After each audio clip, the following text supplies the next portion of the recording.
Hello friends, welcome back to Sasi Samayal. இன்றைக்கி வாங்க நம்ம சூப்பரான மொறுன்னு கோதுமை போண்டா செய்ய போகிறோம்.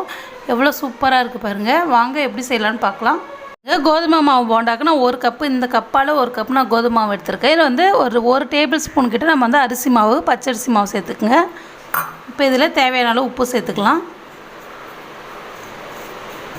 இதில் வந்து ஒரு அரை ஸ்பூன் வந்து ரெட் சில்லி பவுடர், நம்ம பச்சை மிளகாய் சேர்க்க போகிறோம், அதனால் இந்தளவு காரம் போதும். இப்போ இதில் பார்த்திங்கன்னா கருவேப்பிலை, கொத்தமல்லி, கொஞ்சம் புதினா, 2 பச்சை மிளகா,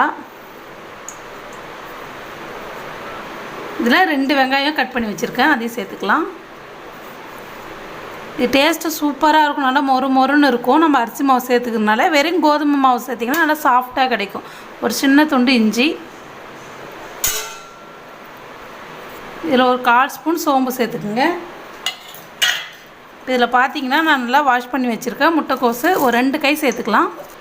இதில் ஒரு சிட்டிகை, கரெக்டாக ஒரு சிட்டிகை, இது ஆப்ஷனல் தான், போடாமல் நம்ம செய்யலாம், போட்டால் சாஃப்டாக இருக்கும். ஆப்பசோடா கொஞ்சமாக பெருங்காயப்பொடி.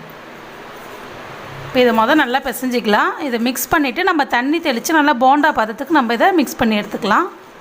இப்போ நான் தண்ணி லேசாக தெளித்து பிசைஞ்சிக்கிறேன்.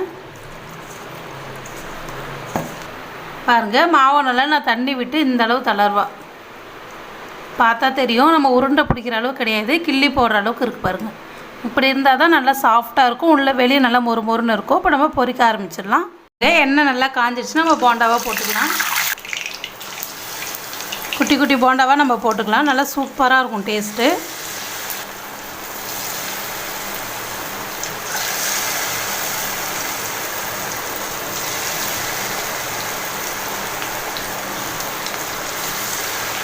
இது நீங்கள் பகோடா மாதிரி கூட கிள்ளி போட்டுக்கலாம். நான் இப்போ போண்டா ஷேப்பில் போடுறேன். பகோடாவை வேணால் அப்படியே கிள்ளி போட்டிங்கன்னா அதுவும் சூப்பராக இருக்கும். போதும், நம்ம வெந்தனை திருப்பிக்கலாம்.